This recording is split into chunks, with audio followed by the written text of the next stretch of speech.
오늘 우리에게 주신 하나님의 말씀은 데살로니가전서 5장 12절로 28절 말씀을 다 일어나서 교독하겠습니다.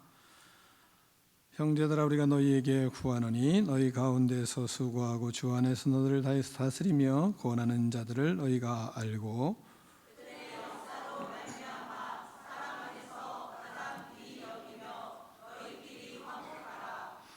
또 형제들아, 너희를 권면하노니 게으른 자들을 권계하며 마음이 약한 자들을 격려하고 힘 있는 자들을 붙들어주며 모든 사람에게 오래 참으라.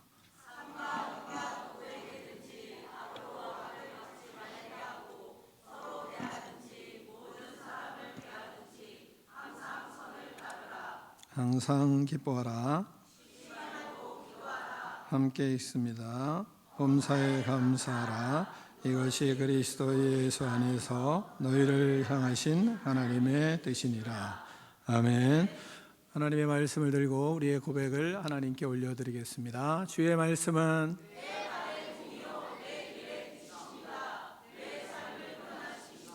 주께서 말씀하신 대로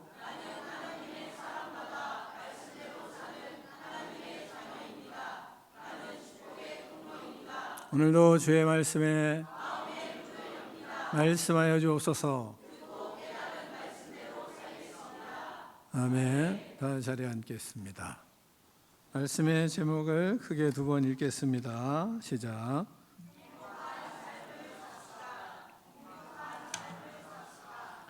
아멘. 할렐루야. 할렐루야. 네, 평안하셨죠?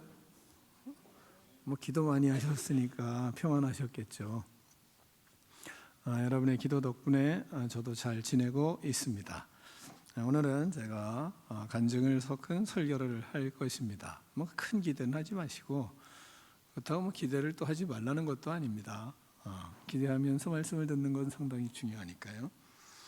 그러나 설익은 간증이기 때문에 매끄럽지는 못할 것입니다. 마음이 정리되지 않았잖아요. 그러니까 마음이 좀 어수선하기도 할 것 아니겠습니까? 그러니까 좀 설리가 없겠죠. 그렇지만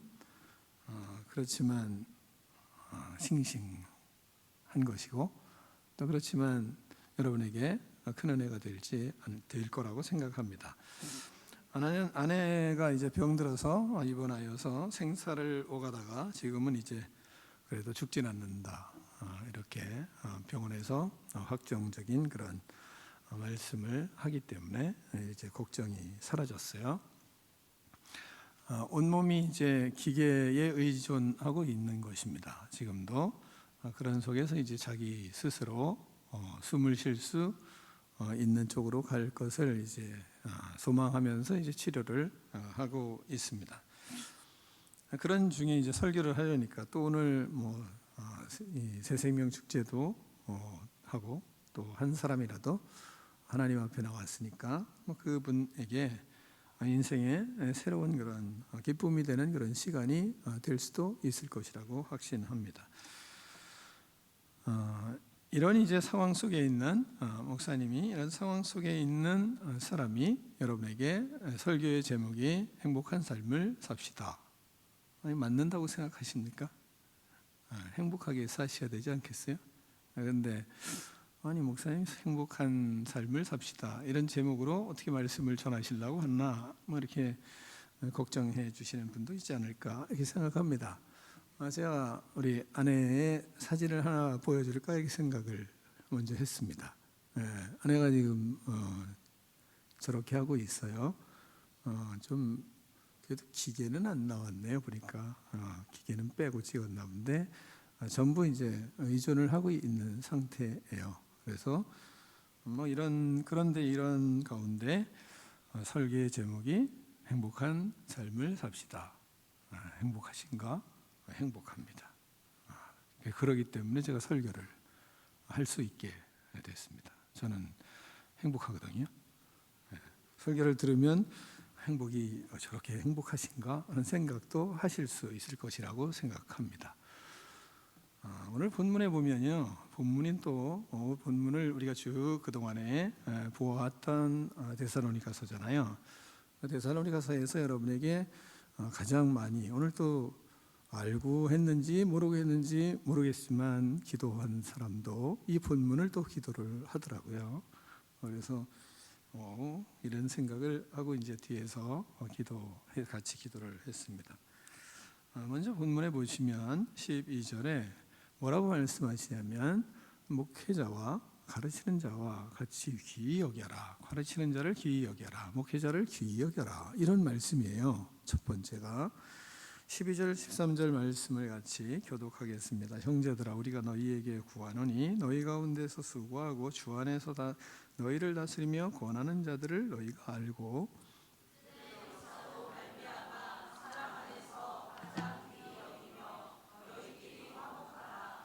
아멘.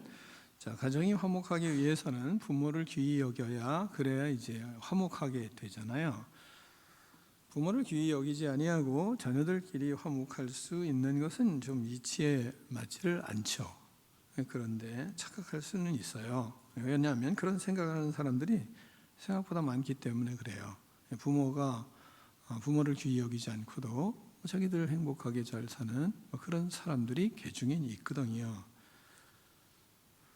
목회자를 귀히 여기라는 것은 하나님과의 관계가 좋아지는 것의 지름길이거든요. 그러니까 그 귀히 여기지 않고 하나님과 관계가 잘 좋아지질 않기 때문에 그러니까 하나님이 그런 자들을 귀히 여겨라 이렇게 이제 가르치는 겁니다.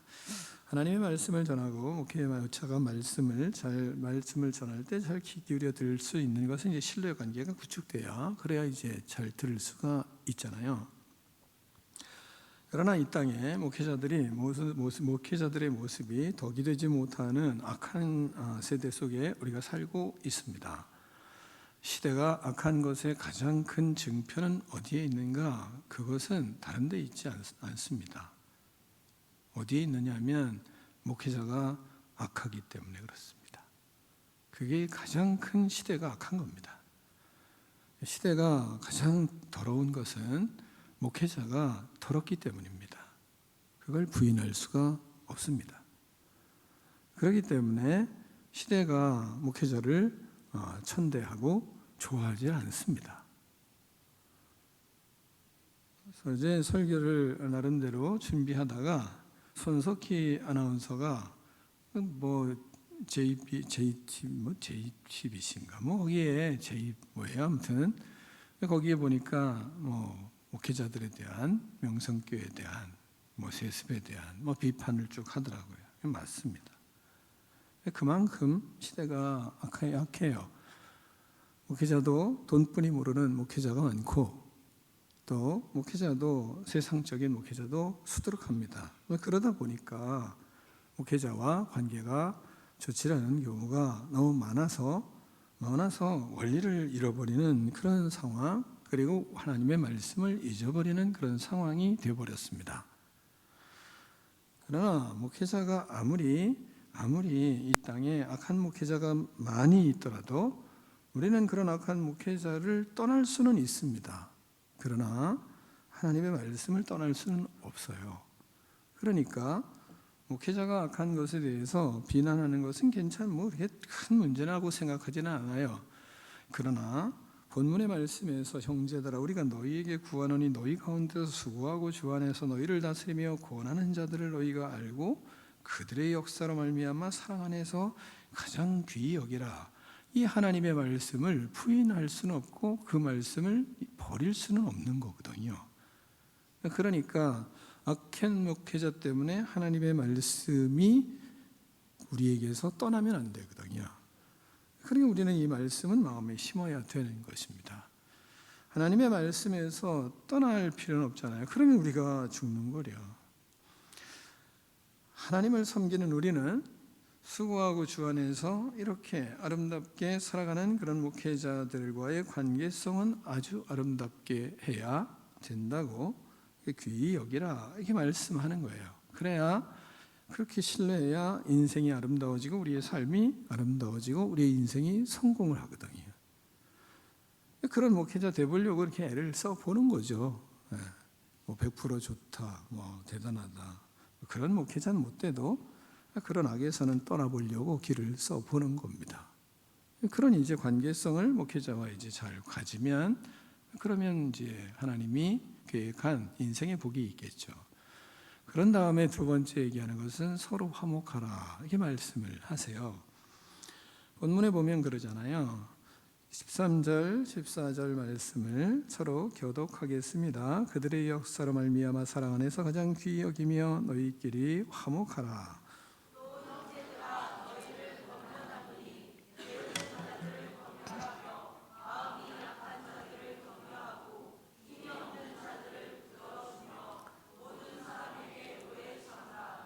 아멘. 우리는 한 번쯤은 이런 생각을 했을 거라고 저는 이제 생각을 해요. 무슨 생각을 하냐면, 어릴 적 어느 부모 집, 어느 친구 집에 갔을 때 그 부모 친구의 부모 모습을 보면서 우리 아빠도 우리 엄마도 저런 부모였으면 좋겠다, 뭐 이런 생각을 누구나 한 번은 했으리라고 생각합니다. 청소년기가 되면 친구들이 자꾸 찝적대고, 그리고 왕따도 시키고 또 문제도 일으키는 그런 친구들을 많이 만나잖아요. 청소년기에 이런 생각 한번 하잖아요. 그런데 내 친구는 형이 있어가지고, 형이 말이죠, 자기의 모든 문제들을 다 커버해주는 그런 형이 있단 말이에요. 그럴 때 나도 저런 형 있었으면, 그런 바람을 한 번쯤은 다 해봤을 거라고 생각합니다. 우리는 교회를 다니면서 다른 교회의 소식을 들으면 우리도 우리 교회도 그랬으면 좋겠다, 뭐 이런 생각은 한 번 정도는 다 하지 않나요? 근데 하나님은 뭐라고 말씀하시냐면, 그래요, 성도들 니들끼리 화목해라, 이렇게 말씀하시거든요. 어떻게 그렇게 화목할 수 있게 할 수 있는가를 본문에서는 아주 구체적으로 14절에서 말씀을 하세요. 이렇게 뭐라고 얘기하냐면, 형제들아 너희를 권면하노니 게으른 자를 권계하고 마음이 약한 자를 격려하고 힘이 없는 자들을 붙들어주며 모든 사람에게 오래 참으라, 이 말씀을 하세요. 그러면 서로 화목할 수 있다, 이 말씀하는 겁니다. 당시의 사람들은 예수님이 이 땅에 오신다는 믿음을 가지고 현실 생활을 저버리고 살았습니다. 그러니까 사랑해야 될 걸 사랑하지 않고, 헌신해야 될 걸 헌신하지 않고, 힘들면 힘든 것을 잘 감당해야 되는데 저버리고, 그리고 난 하나님 잘 믿을 거야, 그러면서 현실 생활에 충실하지 못했던 사람들이 많았습니다. 현실에 주어진 생활에 애를 쓰지 않는 거죠. 이단이나 이 자기중심적인 신념에 가득 찬 그릇된 신앙생활을 신앙생활하며 열정적인 것처럼 생각하는 그러면서 자기의 생활은 게으른 사람, 이런 사람들이 많이 있었던 거예요. 자기에게 주어진 생활에 힘쓰고 게으르지 않고 책임을 다하도록 다하도록 하나님이 우리의 삶을 주신 것인데, 그런 건 도외시하고 그냥 신앙생활만 하나님 예수님 오신 거 생각하고 그리고 살아가는 것입니다. 그런 사람에 대해서 하나님 뭐라냐면, 게으른 자들을 잘 권면해야 된다, 이 말하고 있어요. 그런 권면을 잘 들으면 뭐예요? 그러면 화목할 수 있는 거죠. 또한 이러한 예수님이 오신다고 하니까, 그러니까 이제 마음에 무서워하는 사람이 있는 겁니다. 이 땅이 종말이 온대, 예수님 오신대, 그러니까 불안하고 초조하고 그렇게 살아가는 사람들이 있었던 겁니다. 겁나는 거죠. 불안한 것이 떠나질 않아요. 그러니까 하나님이 두려워요, 무서워요. 그래서 하나님 섬김이 무서워서 벌벌 떨고 때로는 초조해서 잠도 잘 못 자고 이런 사람들이 있었던 거예요. 그러니까 하나님이 그런 사람들을 격려하고 그들에게 용기를 주고 힘을 줘라. 그러면 뭐예요? 너희들끼리 화목해지는 거다, 이 말씀을 하는 겁니다. 또 하나는 힘이 없는 자들이라고 얘기를 해요. 육적으로 이게 연약한 상태를 뜻하는 건데, 예를 들어서 박해를 받고 있어요. 이 신앙생활 하는데 이 다른 사람들에게 손가락질을 받고 조롱도 받고 뭐 이런데 마음에 그러다 보니까 마음이 심약해지는 것입니다. 그런 상황들이 벌어지는 거예요. 그런 사람들을 어떻게 도와라 이 말씀하고 있는 겁니다. 그러니까 우리가 서로 행복하게 살려면 어떻게 살아야 돼요? 마음에 충실하지 못하면 게으르면 게으른 사람 권면도 하고 그러면 행복해지는 거예요. 또 마음이 심약해 있는 사람들 그럼 용기를 주고 북돋아 주고 또한 어려움 당하면 그 어려움 당하는 사람들에게 도움을 주고 그렇게 하면서 신앙생활은 오랜 어려움과 힘든 일이 있으니 오래 참음으로 그렇게 해라. 그러면 화목해진다. 그렇게 살아가는 거다. 그러면 행복한 거다라는 것을 말씀하는 것입니다. 이것이 행복하게 살아가는 방법이라고 성경은 분명히 우리에게 가르치고 있어요. 행복은 그때 오는 겁니다. 여러분 어떻습니까? 게으른 사람들을 잘 권면하고 있나요? 또한 여러분은 심약한 이 믿음의 삶을 살아갈 때 자꾸 불안해요. 불안한 사람을 오히려 더 불안하게 만들지는 않나요? 그러면 안 되는데 오히려 용기를 주고 힘을 주고 세상을 이길 수 있는 그런 마음들을 부여해 줘야 되는데 그렇게 가면 그러면 행복해지는 거거든요. 그렇게 살아가는 거예요. 신앙생활은 어려움을 겪어서 마음에 다른 사람 신앙에 문제가 생기고 힘든 일이 생기고 아픈 일이 생기고 그러면 그 사람을 도와주는 것, 그래서 서로 행복하게 피차 성도끼리 화목한 것, 그것이 신앙생활이에요. 그게 믿음의 삶이에요. 그걸 하나님이 너희는 서로 이렇게 화목해라 이 말씀하고 있는 겁니다. 그것이 뭐예요? 일시적이에요? 아니에요. 오래 참음으로, 오래 참음으로 화목하게 하는 것입니다. 일시적이 아니고 그런 속에 우리는 이렇게 자꾸 자라가게 되는 거죠. 그 다음에 세 번째는 뭐라고 말씀하시냐? 항상 기뻐하라, 쉬지 말고 기도하라, 범사에 감사하라 이 말씀하세요. 너무 중요하잖아요. 여러분 다 알잖아요. 근데 위에 건 잘 몰랐잖아요. 자, 이것이 뭐예요? 하나님의 뜻이다 말씀하세요. 한번 다시, 너무 중요한 구절이니까 다시 한번 한 목소리로 16절부터 18절까지 말씀을 읽겠습니다. 시작.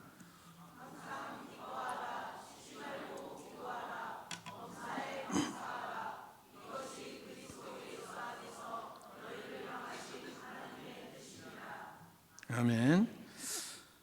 저는 아내가 한 달 전에 쓰러져서 이제 전신 마비가 됐어요. 제가 설교를 잘할지 모르겠지만 한번 사진을 띄워봐 주시겠어요? 그냥 띄워놔 보세요. 의료 대란으로 청주의 모든 종합병원에서 우리를 다 거부를 했어요. 5일 동안 효성병원에 갔는데 6시간 기다려라. 또 한국병원에 갔는데 6시간 기다려라. 그래서 자생한방병원에 가서 하루 입원을 했어요. 근데 차도가 없어요. 그 다음 날 쓰러졌어요. 일어나질 못해요. 그래서 앞에 동네 병원에 가서 영양제 맞고 이제 합병 같이 하자. 그래서 양의와 한방을 같이 치료하자. 그런데 더 나빠져요. 그래서 성모병원에 갔어요. 성모병원에 가서 또 온갖 몸을 다 찍었어요. 문제 없어요. 근데 몸은 자꾸 아파요. 근데도 아주 무성의하게 다리 떨면서 말이죠. 왜 이상 없는데요? 아주머니, 집으로 가세요. 이상 없다니까요. 이런 의사들이 많더라고요. 참 기가 막혔어요. 그냥 왔어요. 그 다음날 새벽에 또 숨이 넘어가는 거예요. 그래서 또 갈 데가 없으니 거기다 또 갔어요. 그랬더니 하반신을 다 찍어야 된대요. 그리고 CT, MRI 찍으면 입원시켜준대요. 그래서 아주 고가잖아요, MRI. 찍으니까 별 이상 없다고 또 가래요. 그래서 또 왔어요. 그 다음날 또 죽어가는 거예요. 밤새도록 안고 있었는데 그래서 또 안 됐어요. 나중에 이제 하나병원을 가보라 그러더라고요. 하나병원을 갔어요. 그때 거기 가도 거기는 그 의사는 정성껏 봐주더라고요. 저는 잘 모르겠다 그러면서 영양제 이렇게 쭉 처방해줘서 맞고 또 집에 왔어요. 그리고 나서 그 다음 날 쓰러져서 거의 죽어가는 겁니다. 벌써 그게 4일이 5일째 된 겁니다. 그게 지지난주인가요? 그 주일이에요.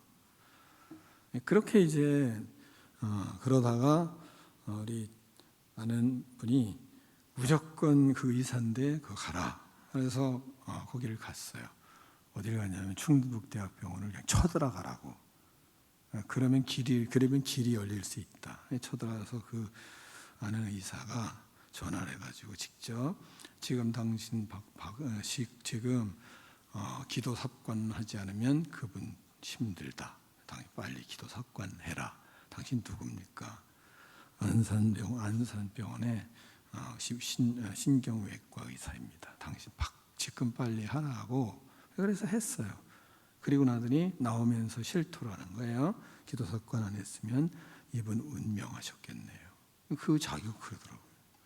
그래서 죽었다가 살아났어요. 그리고 나서 충남대학병원을 이제 가게 됐어요. 거기 가서 이제 전체 치료를 쭉 이제 하면서 길리안 바레라는 증후군이라는 이제 병명이 나왔고, 그래서 치료를 하기 시작하게 됐습니다. 중환자실에서는 몇 번을 죽었다 살아났다 하는 시간들이 계속 됐어요. 나중에 얘기를 하더라고요. 담당 의사가. 그 하루는 목사님 지난번에 못 왔잖아요. 갑자기 그 전날 토요일 날 사모님이 맥박이 20에서 175까지 왔다 갔다 하는 거예요. 그러면 이제 심장에 문제가 생기는 거기 때문에, 그래서 이제 그날은 계속 병원에서 뭔 비상이 걸려서 그런 이제 시간들이 있었기 때문에 도저히 올 수가 제가 없었습니다. 그렇게 이제 시간들을 가다가 하나님이 특별한 은혜를 이제 주셔서, 그래서 이제 제가 지난번에 말씀을 한번 드렸잖아요. 도저히 살아날 것 같지 않고, 그리고 계속 이런 상황이니까 하나님 앞에 기도할 때 하나님이 기도할 때 아주 명확한 음성으로 일어나 씻기라 말씀하시더라고요. 일으켜 주셔야 씻기죠. 하나님이 일으키는 것은 내가 할 일이고 씻기는 일은 네가 할 일이다, 이 말씀을 하셨어요. 그때부터 사모님이 조금씩 기적적으로 일어나기 시작했습니다. 그러면서 이제 손발이 조금씩 움직이고, 그래서 이제 사모님을 이 처치실, 일반 병실과 이 중환자실 중간에 처치실이 있고 이렇게 치료하는 곳이 있더라고요.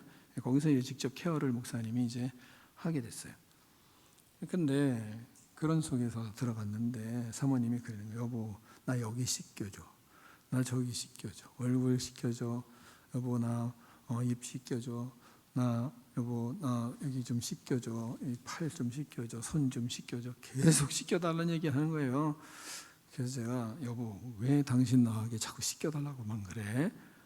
그랬더니 그냥 가만히 있더라고요. 근데 사실은 하나님이 내가 할 일은 당신 씻기는 일이랴.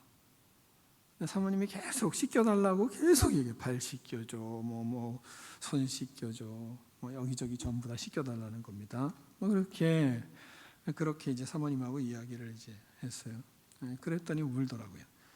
하나님께서 그 위에 조금씩 일으켜 세워주시고, 그러면서 이제 여러분의 기도가 응답받는 그런 일들이 자꾸 생기는 것입니다.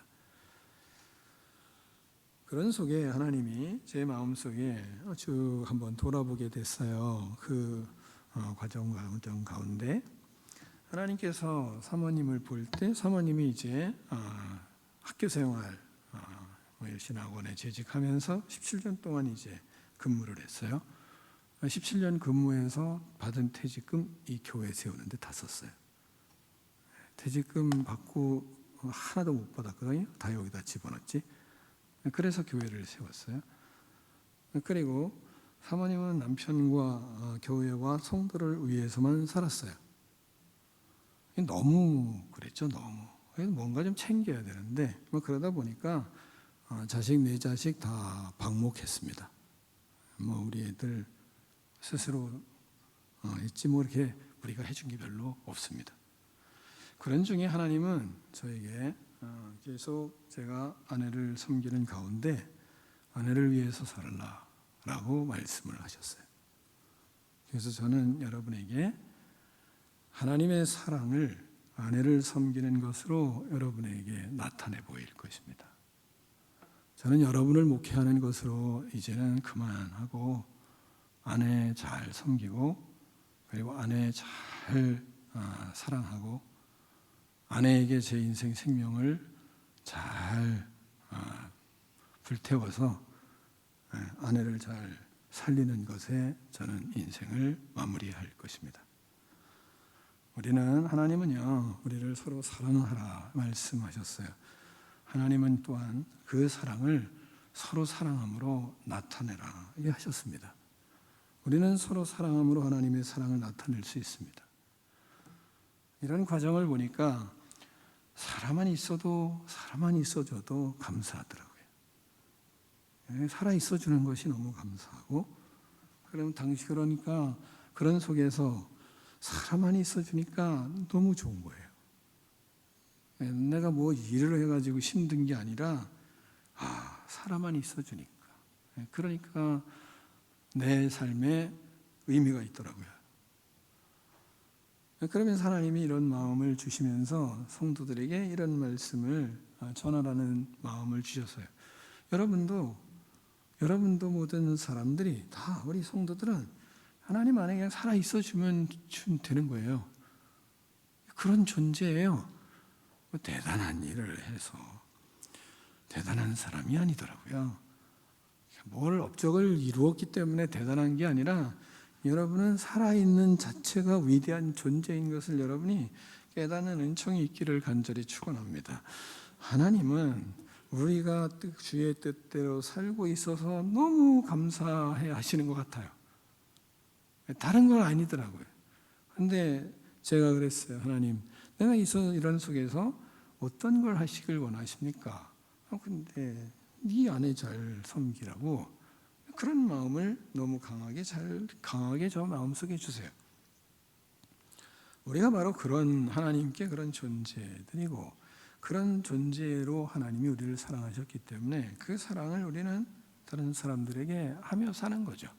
그런데 그것이 다른 사람에게 사랑하는 것도 중요한데 다른 사람에게 사랑하면서 가까이 있는 아내 사랑하는 거 그리고 남편 사랑하는 거 그 사랑을 잘 해야 그래야 하나님 사랑하는구나 라는 것을 사람들에게 보일 수가 있다라는 것을 깨닫게 하세요.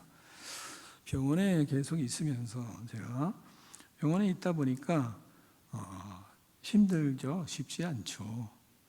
그런 가운데 제가 아시는 분이 저한테 목사님 간병은 간병인에게 맡기는 게 아닙니다. 간병을 하지 않으면 평생 후회하실 것입니다. 간병을 하는 간병인들을 여기 또 간병인이 계실지 모르겠는데 그러면 그렇게 잘 하시면 좋겠어요. 간병을 하는 사람에게 간병을 맡겨서 평생 후회하는 사람이 한두 명이 아닙니다. 그러니 반드시 목사님은 안식월을 하든지 안식년을 해서라도 간병은 반드시 목사님이 하셔야 됩니다. 다른 사람 시키면 평생 후회하실 것입니다. 그러면서 저를 한 3-4시간을 꼭 오시라 그래서 그분이 이런 가운데 저희 집에 꼭 오세요. 그래서 저를 초청을 했어요. 그 집에 갔어요. 그분이 간호를 30년 동안 하신 분이에요. 충남대에서. 그러니 반드시 오셔야 된다고.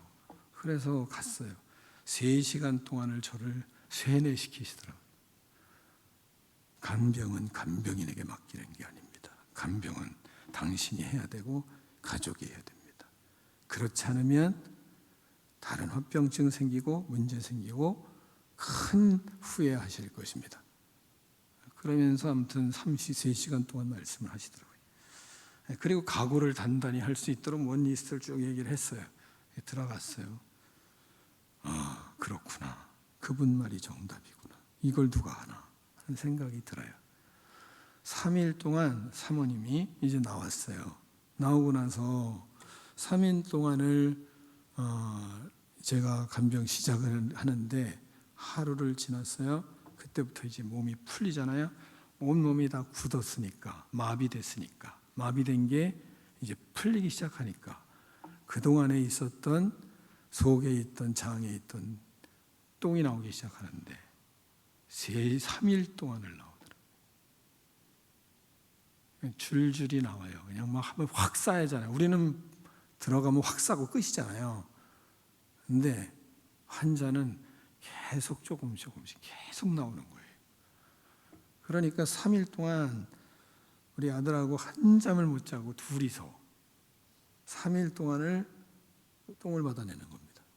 그러면서 석션 해야죠. 그러면서 거기에 또 가습시켜줘야죠.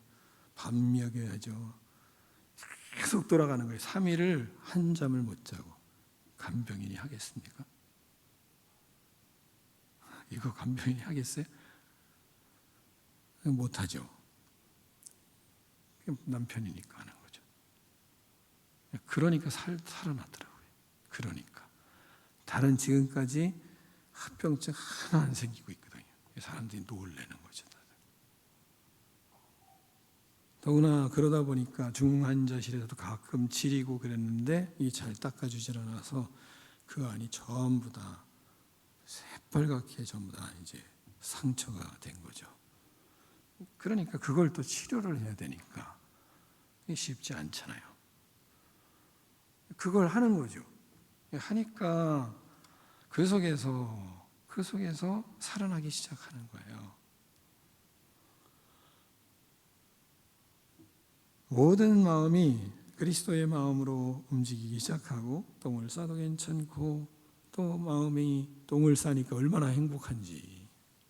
사모님이 똥이 나오기 시작하는데 그때부터 열이 떨어지기 시작하더라고요. 똥을 싸기 시작하니까. 그러니까 똥 싸는 게 너무 감사한 거예요. 피곤한 게 아니라 그야 감사 덩어리인 거죠. 왜? 똥이 나오면 열이 떨어지고 똥이 나오면 열이 떨어지고 똥이 안 나오면 열이 올라가고 그러면서 아들은 얼음찜질 계속 해주고 저는 똥 받고 뭐 이러면서 이제 3일을 지냈어요. 그리고 났는데 어느 정도 똥이 다 나오고 나니까 열이 제자리로 돌아오기 시작하는 겁니다. 그러면 사람이 살아나요.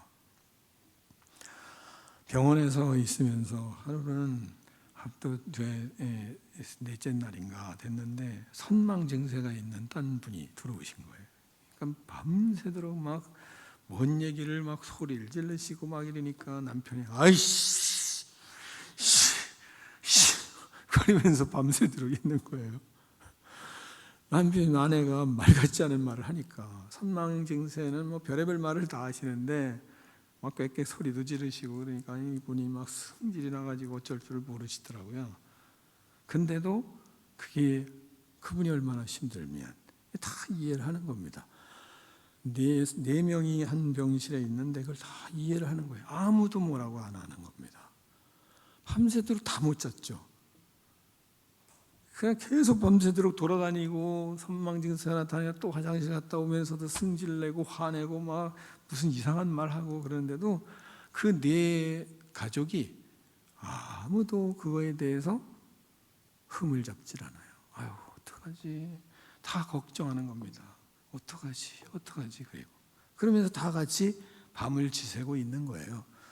막 가래를 뱉어도 괜찮아요. 저쪽에서 방구를 뻥뻥 껴도 괜찮아요. 똥 붓을 싸도 괜찮아요.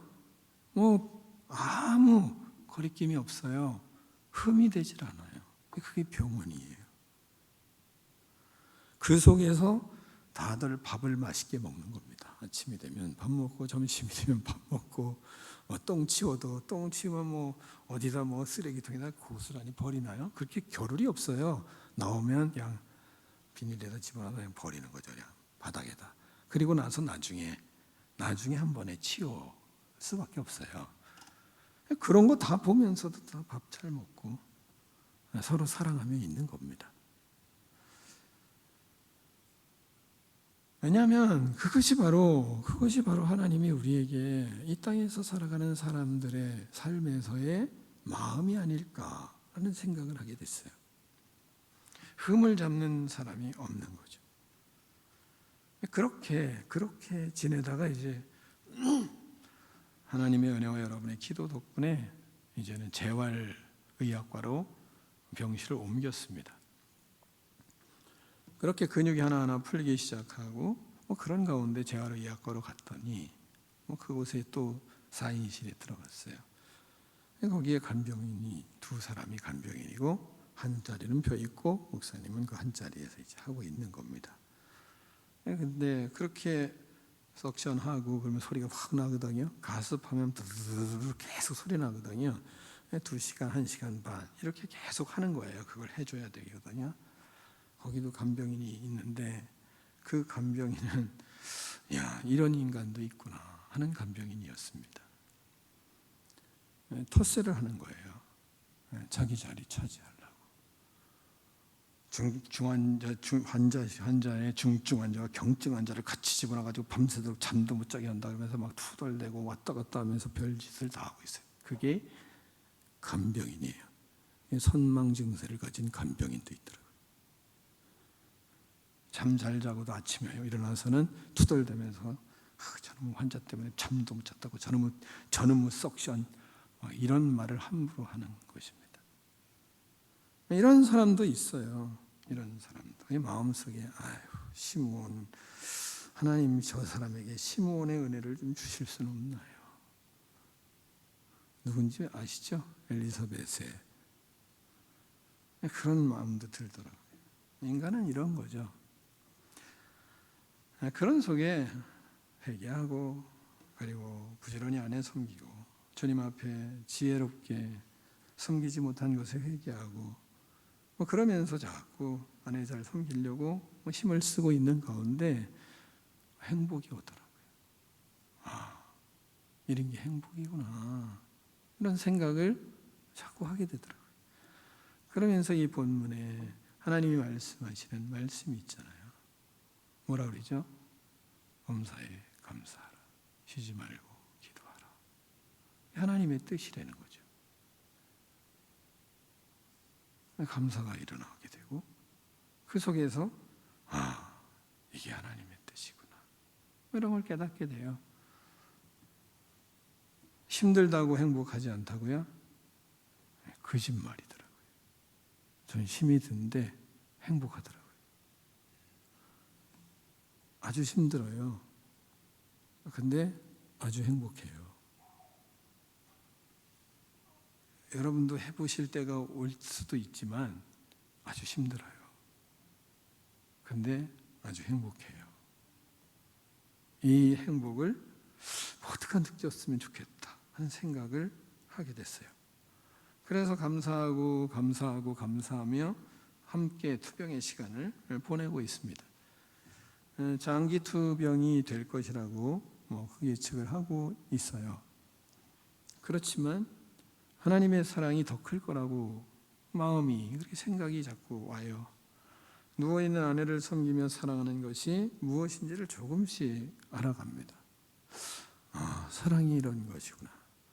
내가 지금까지 진짜 사랑을 잘 못했구나. 그래서 하나님이 아내를 사랑하는 그 사랑이 무엇인지를 알게 하시는구나. 그러면서 제 마음속에 예수 그리스도께서 우리를 위해서 이 땅에 오시고 십자가에 못 박혀 죽으신 그 사랑이 조금 알겠더라고요. 하나님이 이러셨을 것 같다 라는 그런 하나님의 사랑을 그 속에서 제가 느끼고 사랑을 실천해 보고 있습니다. 그런 속에 하나님께서 더 큰 은혜를 주실 것이라고 생각을 하는 거예요. 그런 사랑이 자꾸 밀려오니까 제가 잠깐의 밤에 샤워를 좀 해야 돼가지고 샤워를 하러 갔어요. 갔다 이제 오는데 오면서 이제 그 시간이 상당히 많이 됐어요. 12시가 넘었어요. 넘어오는데 마음속에 쭉 걸어오는데 이런 생각이 쭉 나더라고요. 그래서 그 자리에서 제가 쭉 와서 핸드폰에다 썼어요. 그걸 한번 여러분에게 읽어드리고 설교를 마치겠습니다. 은행나무 잎이 떨어지는 11월, 아내는 입원을 하였다. 근데 왜 이러지? 물리지 아닌데?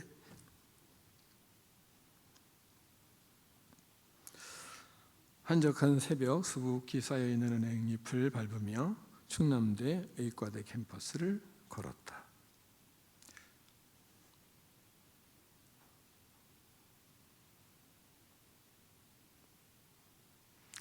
어느 때보다 마음이 두근두근했다.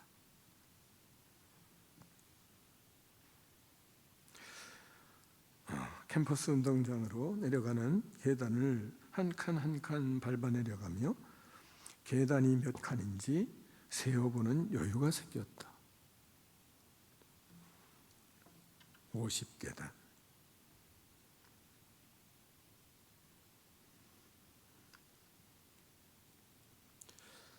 얼마 전 아내는 충남대학병원 중환자실에 입원했었다. 생사를 오가는 급박한 상황에 정신이 없어 한 달이 갔다. 오늘 지금 새벽 00시 30분 운동장 잔디를 밟는데 마음에서 운동장 절반을 잘라서 걷고 싶었다.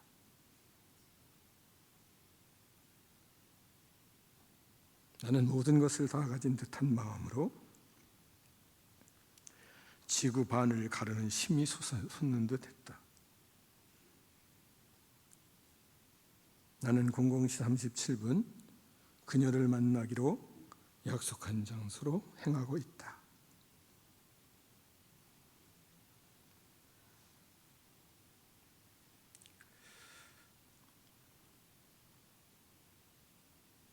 죽음을 뒤로 하고 사랑하는 남편을 기다리는 아내에게로. 그곳은 중환자실이 아닌 재활의학과 961병동 12호.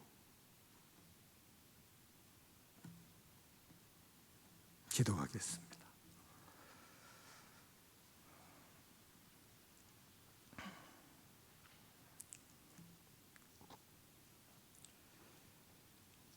하나님 아버지,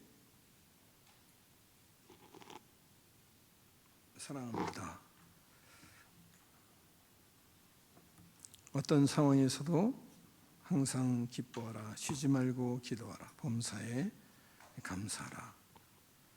이것이 그리스도 예수 안에서 너희를 향하신 하나님의 뜻이라 하셨습니다. 항상 기뻐하고 쉬지 말고 기도하고 어떤 상황에서도 감사하며 그 안에서 하나님의 사랑을 실천하며 예수 그리스도의 사랑이 무엇인지를 나타내는 의로운 믿음의 인생이 되기를 원합니다. 하나님 축복하여 주시옵소서. 우리 성도들이 이런 상황에서 오히려 더 믿음이 견고해지고 하나님 아버지 앞에 더 가까이 나아가며 주님을 사랑하는 아름다운 하나님 지체들 되게 하여 주셔서 감사합니다.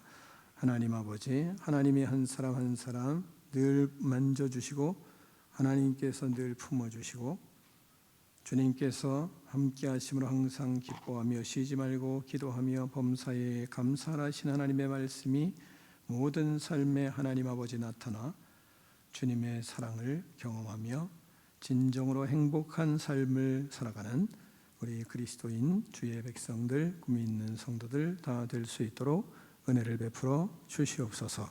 예수 그리스도의 이름으로 축복하며 기도옵나이다. 아멘.